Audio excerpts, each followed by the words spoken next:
আমাদের এখন শুধু একমাত্র দাবি, সেটা হচ্ছে বিআইটি গঠন করা। আমরা জানি যে বাংলাদেশে 4টি বিশ্ববিদ্যালয় রয়েছে, প্রকৌশল বিশ্ববিদ্যালয় রয়েছে, কুয়েট ডুয়েট। তো এই রয়েছে কুয়েটে 4টা একসময় ইঞ্জিনিয়ারিং কলেজ ছিল, এবং দেন হচ্ছে 1986 বিআইটি অ্যাক্ট ফর্ম হয়। তখন এই 4টা বিআইটি হয়ে যায়, এবং অবশেষে 2002-3 সালের দিকে ইউনিভার্সিটি হয়ে যায়। এখন এই মুহূর্তে আমাদের বাংলাদেশে এক্সিস্টিং 4টা ইঞ্জিনিয়ারিং কলেজ, সেটা হচ্ছে ফরিদপুর, বরিশাল, ময়মনসিংহ এবং সিলেট ইঞ্জিনিয়ারিং কলেজ।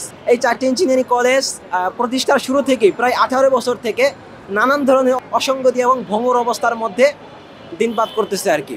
হ্যাঁ, তো আমরা এই ভঙ্গুর অবস্থা থেকে মুক্তি পেতে চাই। আমরা শুধু নামমাত্র সার্টিফিকেট চাই না, আমরা চাই যে আমরা বিএসসি ইঞ্জিনিয়ারিং করতেছি, আমরা যেন যোগ্য দক্ষ প্রকৌশল হতে পারি। সেই যোগ্য দক্ষ প্রকৌশল হওয়ার জন্য আমাদের যেই পরিমাণ ল্যাব ফেসিলিটিস, ফ্যাকাল্টি দরকার, সেটার 5%ও নাই। আমরা দেখেছি যে আমাদের যে এই সমস্যাগুলো, আমাদের শিক্ষক সংকট, আমাদের ল্যাব অত্যন্ত দুর্বল, আমাদের ল্যাব ইনস্ট্রাক্টর নাই, আমাদের অবকাঠামো অনেক উইক।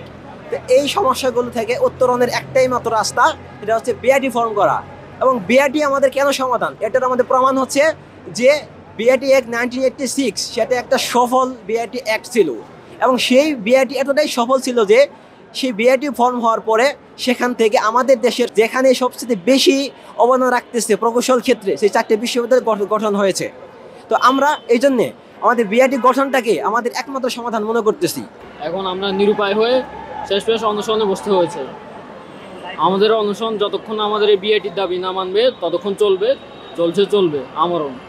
এখানে আপনার একটি কলেজে আপনার এভারেজে শিক্ষার্থী থাকে 600 থেকে 700, এভাবে প্রত্যেক 4 কলেজ মিলিয়ে ধরেন 2000-এর মতো শিক্ষার্থী হবে, 1800 থেকে 2000।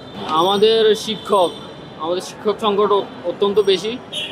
যে জায়গায় 15-20 জন শিক্ষক থাকার কথা এক ডিপার্টমেন্টে, আমাদের ঠিক করে 5-6 জন শিক্ষকও নেই।